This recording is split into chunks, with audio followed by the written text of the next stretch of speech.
एक आग और न जाने कितने हाहाकार। माँ मुझे छोड़ दो, और उसे छोड़ना पड़ा। अमेरिका के लॉस एंजलिस में लगी भीषण आग में कम से कम 24 लोगों की मौत हो चुकी है।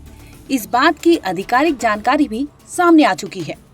हालांकि कुछ शवों की पहचान अभी नहीं हो सकी है, क्योंकि इसमें डीएनए फिंगरप्रिंटिंग, इसके साथ साथ कई ऐसे एविडेंस है जिसे लेकर लगातार जांच अधिकारी पहचान करने की कोशिश कर रहे हैं। आज बात करेंगे उन लोगों की जो इस अग्निकांड में मारे जा चुके हैं। पहला नाम है रॉडनी निकरसन। ये तस्वीर देखिए, ये है रॉडनी निकरसन। तस्वीरों में रॉडनी अपनी बेटी किमिको के साथ स्माइल करते नजर आ रहे थे, लेकिन उन्हें ये नहीं पता था कि ये तस्वीर उन आखिरी तस्वीरों में शुमार होगी जो उनके जाने के बाद भी लोगों को रुलाएगी। वैसे तो दुनिया में आने जाने का नाम ही जिंदगी है, लेकिन किसी का दुनिया से इस कदर रुखसत होना अपने आप में सोचने पर मजबूर कर देता है।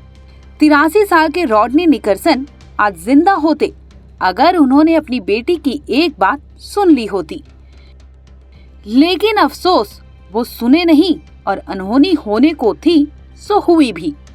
रॉडनी की मौत अल्ताडेना में उनके घर पर हुई थी। रॉडनी की बेटी किमिको की माने तो उनके पिता ने ये आग को लेकर कहा था कि ये मामूली आग है, जल्द ही बुझ भी जाएगी, वो चिंता ना करे। साथ ही उन्होंने अपनी बेटी से आगे कहा था वो कल इसी घर में उन्हें मिलेंगे। अफसोस उनकी वो बातें सही थी, लेकिन रॉडनी ने ये नहीं कहा था वो जिंदा नहीं, मृत अवस्था में उस घर में मिलेंगे। बेटी किमिको निकरसन ने एक इंटरव्यू में बताया उनके पिता ने साल 1968 में वो प्रॉपर्टी खरीदी थी और आग लगने की ये पहली घटना नहीं थी। वहाँ दशकों से पहले भी आग लगने की घटनाएं सामने आई है। यही वजह थी कि इस बार भी उनके पिता को लगा हमेशा की तरह वो बच जाएंगे, लेकिन खुदा को शायद इस बार कुछ और ही मंजूर था। बता दें कि रॉडनी ने 45 साल तक लॉकहीड मार्टिन में एक प्रोजेक्ट इंजीनियर के रूप में काम भी किया था। बेटी की माने तो पिता ने उनसे आखिरी शब्द यही कहा था कि वो कल यहीं आएंगे, जिसके बाद उनकी लाश वहीं से बरामद हुई। ये है शेली साइकिस के 32 साल के बेटे। बिलखती माँ की चीखें सुने तो सुने कौन। तड़पते बेटे को अपनी आंखों के सामने दम तोड़ते देखी थी। वो चीख रहा था, लेकिन माँ को हौसला भी दे रहा था। इस सब के बीच एक ऐसा कांड हुआ जिसने शेली से उनके बेटे को हमेशा हमेशा के लिए छीन लिया। दरअसल मंगलवार यानी 7 जनवरी को पैलिसेड्स में आग लगने के बाद शेली के बेटे की मौत हो गई थी। 17 एकड़ के मालिबू एस्टेट के घर में शेली और उनका बेटा मौजूद था। जब आग लगी तो शेली बुझाने में जुटी हुई थी। इसी बीच उनका बेटा फंस गया था। अब माँ बेटे को बचाने की कोशिश करने लगी। तभी बेटे ने कहा, माँ छोड़ दो मुझे। इस पर माँ ने कहा, कोई भी माँ अपने बच्चे को इस हाल में कैसे छोड़ सकती थी। सो वो बचाने की जद्दोजहद करने लगी, लेकिन अपने कंधे पर वो बेटे को नहीं उठा पाई और ना ही उसे कहीं ले जा पाई। अफसोस कि एक माँ ने अपनी आंखों के सामने अपने बेटे की मौत को देखा और वो खौफनाक मंजर को कभी नहीं भूल पाएगी। वो जन्म से ही अंधे थे, उन्हें चलने में कठिनाई होती थी, लेकिन सर्जरी की मदद से शेली के बेटे की आंखों की रोशनी भी आई और वो चलने में भी सक्षम हो गया था।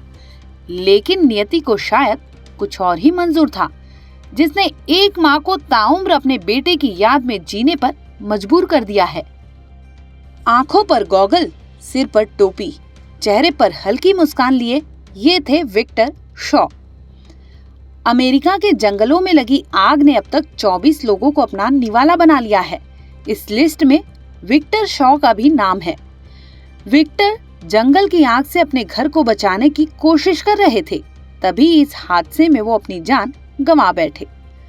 67 साल के विक्टर की लाश लॉस एंजलिस में उनके घर के पास सड़क के किनारे मिला था। हैरानी की बात तो ये थी कि लाश बने विक्टर के हाथ में एक बगीचे की नली थी।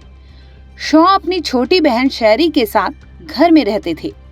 बहन की माने तो मंगलवार यानी 7 जनवरी की रात को जब आग करीब आ रही थी तब विक्टर को बहन ने अपने साथ घर खाली करने के लिए कहा था। इस पर विक्टर ने वहां से जाने के लिए मना कर दिया क्योंकि वो आग से लड़ना चाहते थे।